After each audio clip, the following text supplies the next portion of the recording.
Welcome to Brain Health Matters.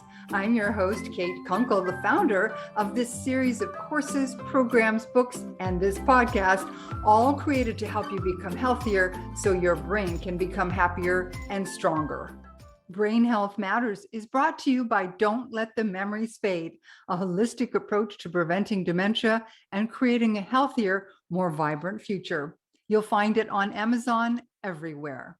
Hello and welcome to Brain Health Matters. I'm your host, Kate Kunkel, and we're here on the last week of the heart healing theme for 2022. We're joined by Carol March, who's going to share with us ways to heal our traumatized hearts and minds, because we certainly cannot have a healthy brain with a broken heart.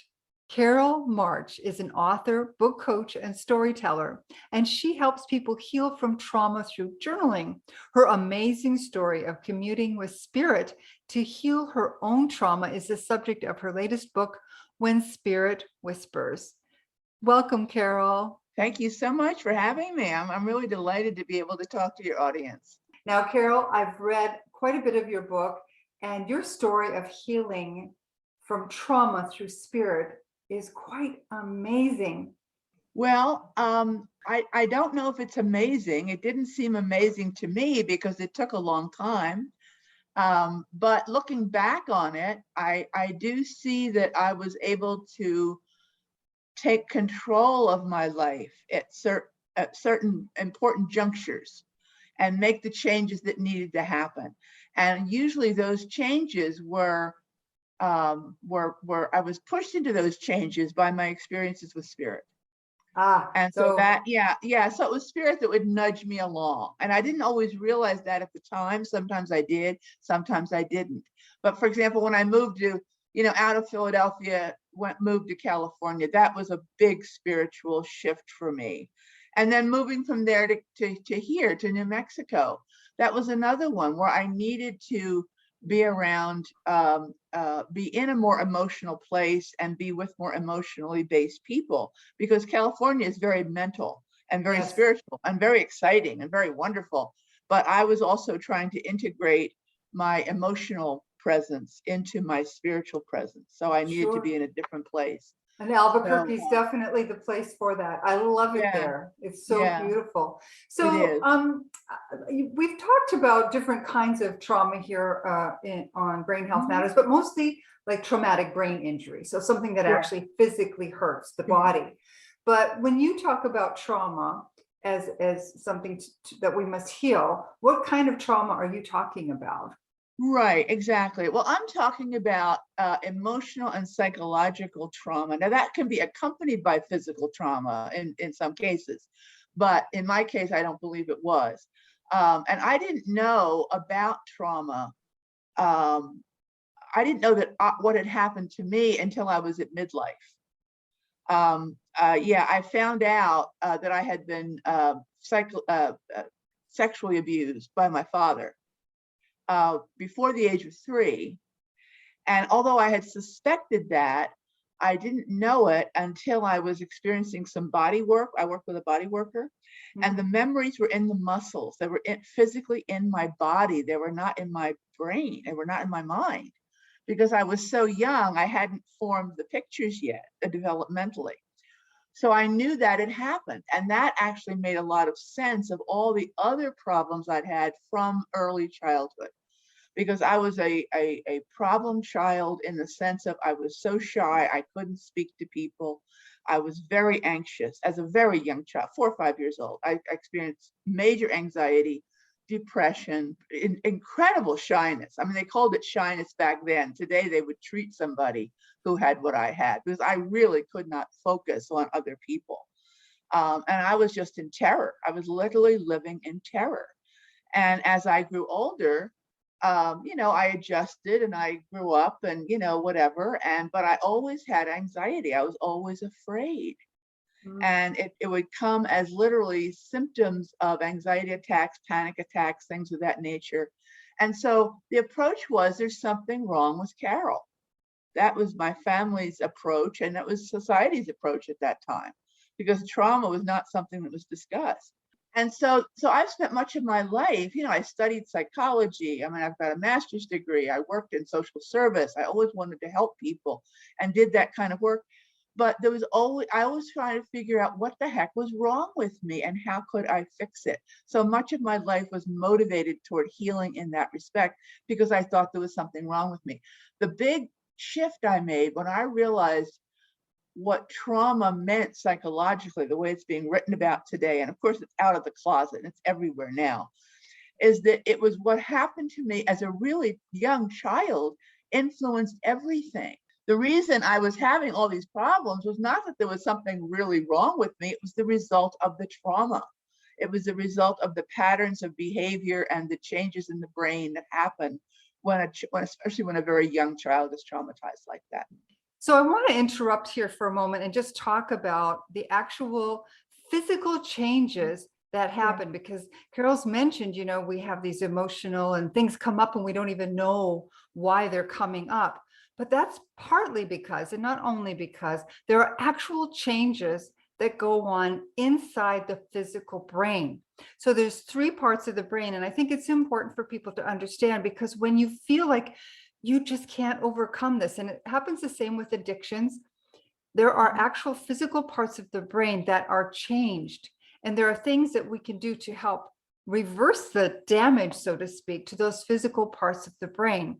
One of them is the amygdala. And that's the emotional response in our brain. That's where we react to things. And we can actually see in brain scans that if somebody has been traumatized in their life, this part of the brain becomes hyperactive. So when you're faced with some other event or trauma, then it will actually light up like a Christmas tree, and that part of your brain is affected. Even if you are emotionally, you feel like you're dealing with it well, and you may be on the surface dealing with it well. Another part of the brain that we're so concerned about here at Brain Health Matters is the hippocampus. That's where we remember and we learn things. That's the part of the brain. But trauma can actually reduce the size and functioning. So that's why people with trauma have some trouble remembering things, why there may be learning difficulties. All of those things can be impacted by trauma and destruction of parts of the hippocampus or shrinking of the hippocampus. And the final one, I want to just get this through, is the prefrontal cortex. And it's associated with executive functioning, is where we make decisions and make plans. So if you've been traumatized, that part of your brain, the function is reduced. And so that might explain some of the issues that people with a traumatic background, PTSD, for example, would have. Carol, I bet you experienced many of those symptoms yourself. Right, exactly. Yeah, the anxiety that I suffered from most of my life is an amygdala issue. It's the issue of being afraid of things for no reason. They called it free-floating anxiety when I was a teenager, when I was in therapy as a teenager. Well, why do you have free-floating anxiety? Well, who knows, and I would actually perceive it at that time as being, I don't mean to be overly dramatic, but it was like I was being attacked by things that I couldn't see. You know what I'm saying? That's what it felt like. Now I knew that there was nothing there, and my other part of my brain said that's not what's happening, but that's what it felt like. But I would have anxiety so bad, even in my 20s, where I would stay home from work and stay in bed for 4 or 5 days until it passed, because I was hysterical with anxiety. Wow. Yeah, it was really very severe. So would something specific trigger that for you? Because there are probably other people who are listening to this and they're saying, wow, I feel that sometimes, but I don't even really know what's triggering it. Did you always know what triggered it, or did it just come out of nowhere? I did not know. And even looking back on it, I don't know that I could, I'm sure there was, but what it was, I didn't know. It seemed to be, and I was in my 20s, when I was in my 20s, I didn't understand that things were connected. Yeah. I mean, I honestly did, and I don't think that's an uncommon thing because you're not completely adult at that point. But it didn't seem, everything seemed random to me. Things would happen randomly, and that was one of my things that happened randomly. So it would happen fairly regularly, and there I would be, and then it would be over. So it was like just having a cold for 5 days and you had to stay home, only I was in abject terror with it. And I will share with you, because I was thinking this morning about this. Many years later, when I lived in California, I used to walk at Fort Funston in San Francisco, which is a very beautiful place overlooking the Pacific Ocean. I mean, it's just gorgeous. Hang gliders go there, and it's a lovely place to walk. And I was walking there one day, and I felt the panic attack starting, and it felt like a dark cloud would descend over me. And I was, I had been dealing with this my whole life, and I got really angry. And I remember walking along that cliff and saying, okay, whatever this thing is, and I knew it wasn't really a thing, but I was talking that way to myself, whatever this is, I'm going to let it have at me. And I got in the car, I went home, I got into bed, I pulled the covers over my head, and I said, come and get me. Come and get me, anxiety. Kill me. I'm willing to die. Wow. And the anxiety came, and it lasted about 30 minutes, and then it disappeared, and I never had it again. Wow. Not that I didn't have anxiety after that, but I never had those kinds of overwhelming, horrible panic attacks again. And I don't know what, obviously spirit had a hand in that. I wasn't aware of it, but looking back on it, it was surrender. Right. Instead because they're just letting go. You're not fighting it. Right. And letting go. And that's part of what healing the heart is about, is surrendering to the power of spirit, however you envision that, and surrendering to the power of your own heart to be able to handle and to heal what happens to us. So that's, I think, an important issue. And what happened to my amygdala as a result of that, I couldn't tell you. I've never had a brain scan or anything like that. You can't tell. But I never had that kind of thing happen again. And I've done that on other occasions with difficult things that happen. I just said, that's it. We're not doing it anymore. Good and for so you. there's a cognitive element to healing. I mean, and part of that to me is what the main issue is for anybody who's healing from anything. And that includes physical as well as emotional problems, is looking at how we are playing victim. And our whole society encourages us to be a victim of our upbringing, of our culture, of our income, of our genetics, of our whatever, everything, our jobs, our partners or lack of partners. I've heard that, I believe that in the last 20 years, maybe even as little as 10 years, it seems to be almost the slope that the society is traveling down, that the responsibility for your own destiny is being taken away, in some perhaps misguided but lovely plan or hope, that by making people feel that it's not their fault or that somebody else is in control, they don't feel so bad about themselves. But on the other hand, not feeling bad about yourself can also take away any attempt or feeling that you can take control of what's happening in your life. And it's not that we want people to feel bad about themselves, but we all need to realize that we're not completely in control of anything ever, but we have more control than we think we do.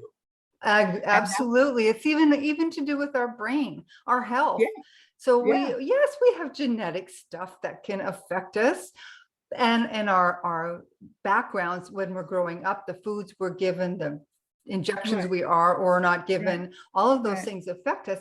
But bottom line, we have a lot of control. I'm very concerned that many people, as our society seems to be progressing, and I use that word very lightly, is that control, that empowerment is being taken away. So we have to grab it ourselves. Yeah. Absolutely. And I think the whole wellness, psychological wellness community, there's a lot of people doing it, and it's still somewhat fringy. I mean, I've been involved with it for a really long time, and it's much more out in the open now than it ever was. Certainly when I first started to meditate, it was very unusual to do meditation, except for the people that did the Eastern mantra meditation kind of thing. But to actually heal yourself with meditation or energy medicine was very unusual when I started way back in the day. And now it's everywhere. Yes, thank goodness. Everybody's doing something. And the whole, all the different trauma therapies that have come up are using eye movements and using various somatic means of healing it. And so there's a lot of hope, and there's a lot of work being done on how to help people who think they're blaming themselves. And that's one of the reasons I'm writing about it, because I blamed myself for not being better, not being stronger, not being able to overcome my difficulties, et cetera, et cetera. And to realize that so much of this was literally had been programmed into me because of what happened. And then all the other negative messages I got as a result of that, because I was the designated patient in the family. It changes you, and it's not my fault. And that's my message to other people, especially women, who are taking on maybe more blame than they need to. So we need to let go of the blame and start taking some power.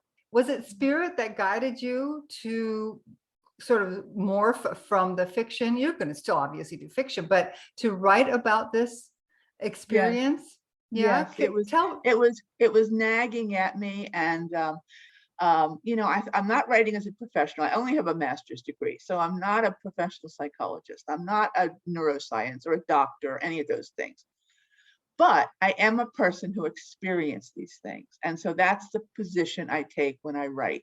And when I got that opened the door for me. And what spirit actually said to me, because when I journal, I am able to communicate directly with my inner self. And it's not unusual. Lots of people do it. I have been doing it for many, many years. And so I ask questions of my inner self, the part of me that is not my mental mind.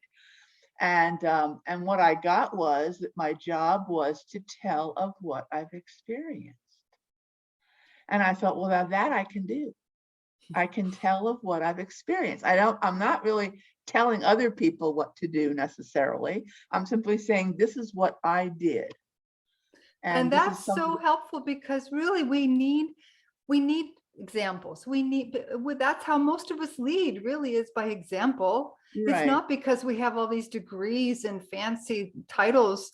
It's because we've experienced things and have somehow overcome whatever it is. So when spirit comes to you or like gives you direction, do you hear anything? Do you? Yeah. Okay. I've gotten to the point, and I've been practicing this for a long time. So, I did heavy duty meditation school. You probably read that in the book, for 3 years in California. And I learned a lot. And that was the big shift in my coming out of being a victim and taking control of my life and understanding what healing is. And it turns out that doing energy healing is so much faster than doing therapy and counseling. It's unbelievable. It's unbelievable. You can move way faster with it if you're willing to do that. So that was the beginning. And then a bit later, once I got to New Mexico, I was involved I've had very difficult relationships. And I was involved in a really difficult, not abusive, but difficult, psychologically difficult relationship. And I couldn't figure out why. What is going on? And I've always been a journaler, and I journal, pretty much daily. And I finally said, I'm going to ask myself, just for fun. I didn't know other people did it. I'd never read about it. I just did it. I said, what the heck is going on in this situation? And then I just sat with my hands on the keyboard and I waited. And then I typed whatever came up. And it was relevant. It wasn't brilliant, but it was relevant. And I thought, wow, this is a way to get in touch with that inner part in a way. And I'm a natural writer, so that made a lot of sense for me. And an artist, would draw it.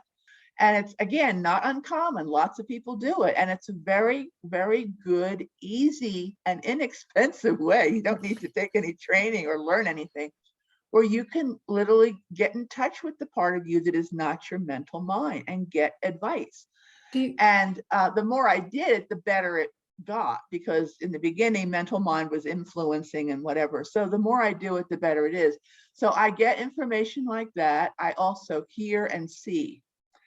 So when I do my meditation, if I'm having an issue, I'll say, may I please see a picture or an image about this issue?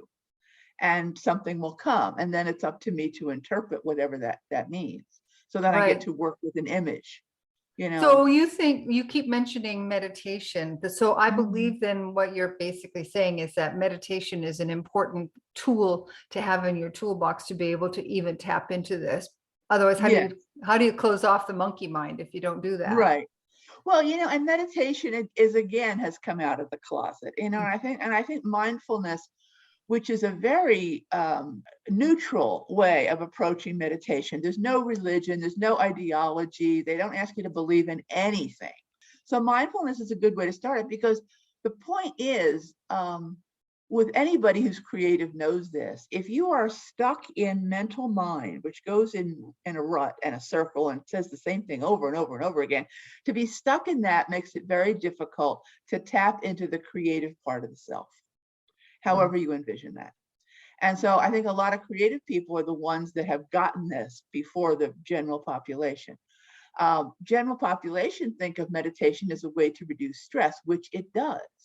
It calms the body. It gets body and mind to be, working together as they're supposed to be, instead of mind going off on a tangent and body being left behind, so to speak, or body not being able to communicate to mind what's wrong or what its problem is or how it feels. What I've learned from research, and it's very interesting, is that meditation, yoga, and a particular type of journaling called writing for healing all have the same effects, and they're physiological effects that they got from MRIs on the brain. And they help to integrate the right and the left side of the brain. So you end up with better mental functioning, more ability to solve problems, to get out of the ruts, et cetera, et cetera, et cetera. So all of these methods do the same thing, which is to, calm down the chatter and get people to be more inner focused. Right. And when you have an inner focus, however you get there, it doesn't matter how you do it. You can do it by walking in nature and communing with a tree, however you do it is fine. But to get out of thinking that the outer world is the whole reality, I think, is what's important. Oh, that's perfect, because yeah, the outer world is kind of messed up right now. It's better to go inside, I think. I mean, I am really, and I'm having a hard time staying in neutral with what's going on with the war. It's just so painful. And Yeah. all those people, it's very difficult to not be attached. But it's interesting because I don't know if you've heard of Paul Levy. He's a writer, and he talks about the negative programming that we all have. And every spiritual practice talks about the negative inner voice, the critic, the judge, we all have that to some degree. And he talks about the way the shaman is where you go into, so maybe I'm feeling scared and I go into the fear. And that's not easy to do, but you can do it. You can go into the fear and experience that fear, because until you experience it, it's hard to release it. Yes. It's hard to let it transform, and let it transform. And then you come back up and say, oh, I have shifted myself, shifted my body, shifted my brain by releasing my fear. And that's the way of the shaman. You go into it and then you come back out. And that's what's tricky about doing the work on your own. And that's why for people, I recommend that they do find facilitators and therapists and, somebody who knows to facilitate the work. And I've had many helpers along the way to do the work, but it's so worth it. Yes. It's so worth it, Kate, because now at this point in my life, after being scared to death most of the time and not even realizing it, and now I'm joyful. Now I feel happy in my body. I mean, like in my body, not just in my body. I know. And that that's to so me, important. Yes. Joy, the feeling of joy. And Carol, this has been wonderful. And I'm so grateful for you to let yourself come out here and share all of this with the world, because it's hard, right? We tend to, like you said, being afraid and not feeling worthy. But I would love it if people would reach out to you and work with you or learn more from you. Certainly your journal, this workbook that you just came out with, is awesome. How can people learn more about you and get your books? Well, I do have a website, It's carolhollandmarch.com. My fiction is written under Carol Holland March, so that's what the website is. Okay. And I am very open to talking to people. I mean, my phone number, my email is on the website. My books are out on Amazon. I mean, I'm pretty available to people, to tell you the truth. That's And wonderful. I do coach people who are wanting to work on this sort of thing. I mean, I'm not a therapist. I don't take that function. But if people are interested in discussing this sort of thing with me, especially around issues of creativity, then I do coaching, and I do teach classes here in Albuquerque, and they're done on Zoom, so people can take them from anywhere if they wish to. Oh, wonderful, wonderful. So yeah. carolhollandmarch.com and all of Yeah. your contact information. And I'm also going to put links to your books on the Oh, show that'd be notes great. And put my website down there. And I'm very happy to talk with anybody, because I think the work is worth it, even though it can be difficult. It's worth it. What a perfect way to end this, Carol. Yeah. It's worth it. You're worth Yeah. it. Yeah, exactly. Thank you so much. You're very welcome. Take good care.